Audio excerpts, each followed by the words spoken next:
And new this morning, allegations of failures at a local hospital that left a baby with brain damage. 13 Chief Investigator Darcy Spears is on the lawsuit, the suffering and the alleged events that changed a young family forever. You wouldn't know by looking, but Jaden Nichols is feeding his son Jaden, not by handing him Cheerios like he does with daughter Jana. 14-month-old Jaden is fed through a tube because his brain can't grasp the concept of eating.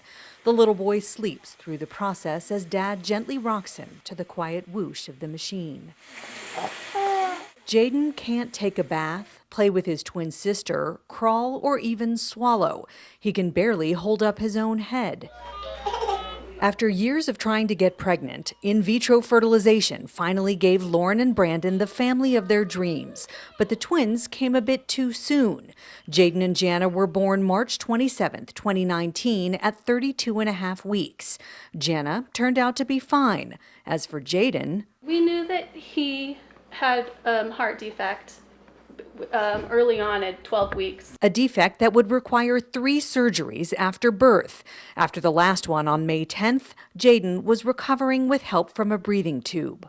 Within 5 days, they wanted to take the breathing tube out. That should have been a good sign that Jaden was getting stronger. But that's when the story took a turn for the worse, unfortunately. According to the family's lawsuit filed in April against Jaden's doctors, nurses, and Sunrise Hospital, there were problems almost immediately.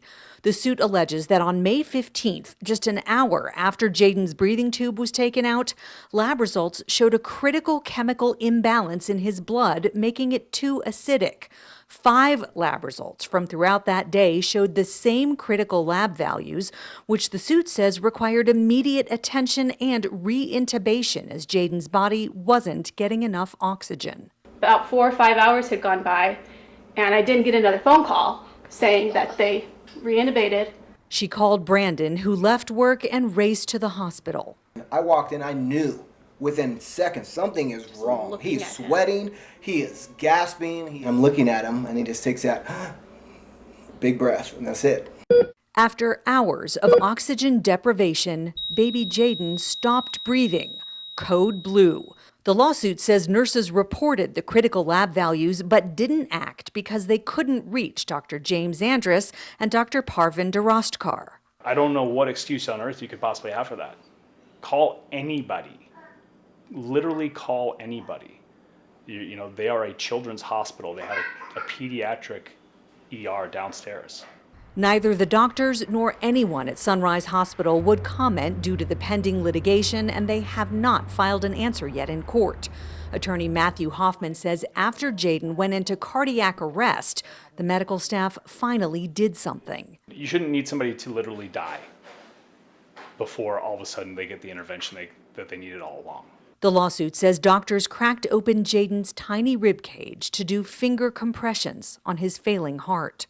And the doctor comes out to me and tells me, I'm so sorry. It's been 90 minutes that he's been pulseless. There's nothing more we can do. The nurses are going to get him cleaned up so you can hold him one last time. Lauren had to call her husband to tell him the unthinkable. They say he's gone. He's gone. I mean, I was downstairs for maybe 10 to 15 minutes thinking my child had passed away because I couldn't get the energy, or my legs wouldn't carry me just, up to an elevator. I couldn't do it.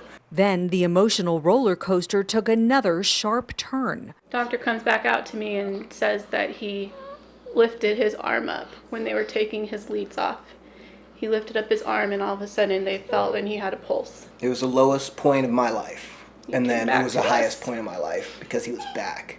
But Jaden wasn't the same, and he never will be.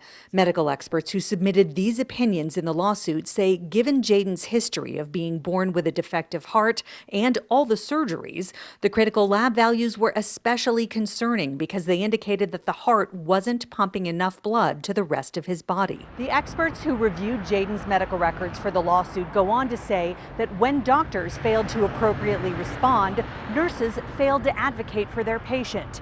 The experts call that not only negligent, but a conscious disregard for Jaden's health and safety, which led to the alleged catastrophic brain damage. Jaden Nichols is alive today despite the medical treatment he got, not because of it. They declared him dead. They told his parents he was dead. And while they were preparing him to be seen by his parents, he spontaneously survived. They didn't save him. He saved himself. That's a miracle. And now he's got to pay the consequences of it, and so do his parents. Parents who may never hear their son talk or see him walk as they face a lifetime of medical bills, therapy, and heartache. They did rob us. They robbed him. You get one life, you get one chance. And he was okay until that day, until they didn't put that tube back down and help him breathe. In Jaden's face each day, they see the success of life and the alleged failure of those who were supposed to take care of him. Darcy Spears, 13 Investigates.